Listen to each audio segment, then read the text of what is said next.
like that. I love people. What it comes down to is I love people.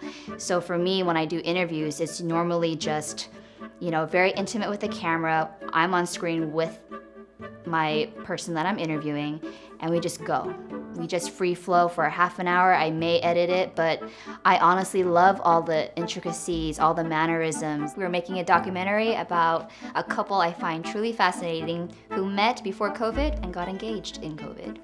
What got me first interested in filmmaking is the need for representation and the need to tell stories. I think that storytelling, first and foremost, is a key.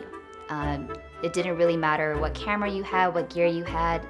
There's always gonna be something bigger, better, faster, and so the best thing for me was always shooting with what I already had. A lot of it was shooting with my phone.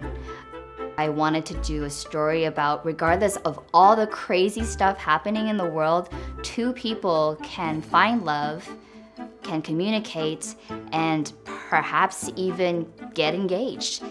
In this time, there's still ways to find deep connection to the point where you can find forever and you can find a source of love. So I think that's what really drew me to Esther and Paulo's story. We did video chats with other couples.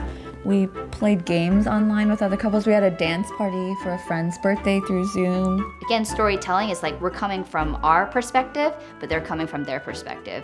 And finding the interconnection of how we can still communicate even though we come from different perspectives is not only a testament to their story and like their love story, but the testament of how I want kind of the world to feel. Like we can all come from opposing viewpoints, but at the end of the day, this is their story, and I just hope I do it justice. I guess my biggest passion in filmmaking beyond the storytelling is the gear. I'm so used to all this gear, but it was really nice to feel like I have more flexibility shooting with the phone versus the camera. So the Samsung Galaxy S20 FE 5G definitely presented a lot of unique opportunities for me as a filmmaker. Having that hyperlapse feature was really fun because I think it definitely was the best way to showcase the time there in that moment.